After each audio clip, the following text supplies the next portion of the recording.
Gazette du Togo, une vision sur l'actualité togolaise et sur le monde. Au Togo, nous avons une même famille qui dirige le pays depuis plus de 53 ans. Et malheureusement, le passage de père en fils ne se fait pas de manière démocratique, ça se fait par coup d'État. Et les Togolais veulent simplement un environnement politique qui change et une alternance à la tête de l'État et qui se fasse de manière pacifique.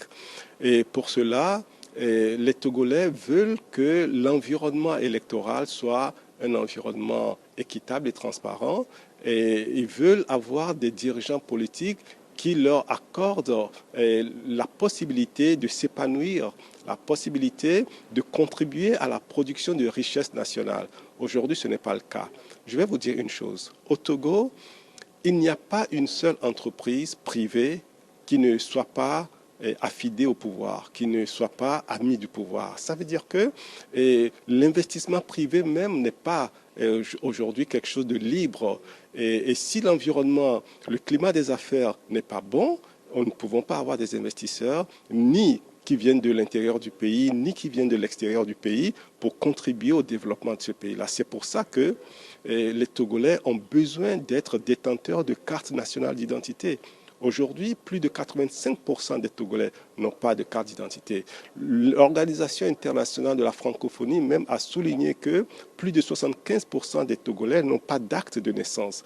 Comment peut-on être un citoyen reconnu par son État si cet État refuse de donner un acte de naissance et une carte nationale d'identité? C'est d'abord une question de droit naturel, mais c'est aussi une question de sécurité nationale.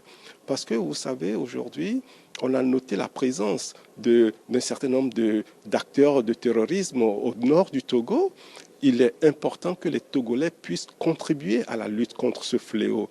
Mais, madame, comment un Togolais à qui on refuse la citoyenneté, un Togolais qui est apatride dans son propre pays, comment peut-il avoir le patriotisme qu'il faut pour lutter contre le terrorisme? C'est un grand problème pour le Togo et pour la sous-région. C'est pour ça qu'on doit tous permettre que le régime togolais donne un acte de naissance, une carte nationale d'identité aux Togolais.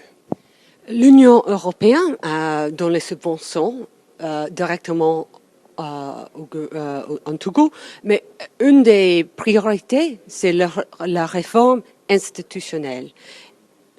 Donc, j'imagine que ce que vous demandez, les cartes d'identité, ça peut faire partie, ça fait déjà partie des objectifs dans ce programme.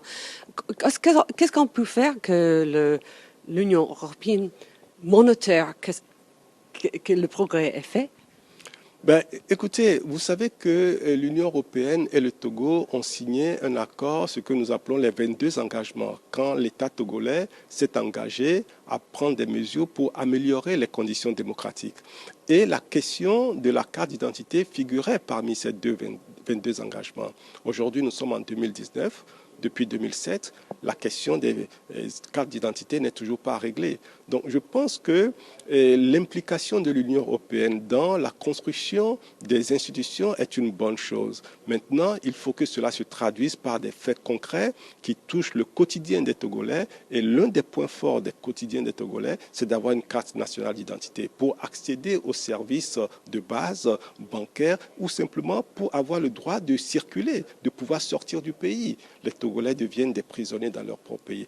L'Union européenne doit donc avoir un regard très précis et très important sur la question des cartes nationales d'identité. Sinon, tout le reste devient difficile.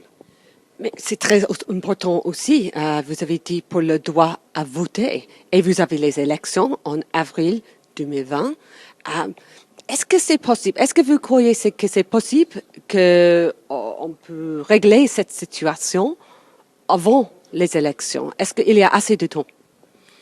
Je vais simplement vous dire que dans les pays comme le Sénégal ou la Côte d'Ivoire ou même le Bénin, au Niger également, donc dans beaucoup de pays de la sous-région, on a fait les audiences foraines, c'est-à-dire que les juges sont allés dans les villages partout pour délivrer des actes de naissance et cartes nationales d'identité après. Donc, en Côte d'Ivoire, par exemple, où il y a à peu près plus de 22 millions d'habitants, ça a été fait en 4 mois. par exemple. Au Togo, nous sommes moins de 8 millions, nous sommes 7 millions et demi d'habitants.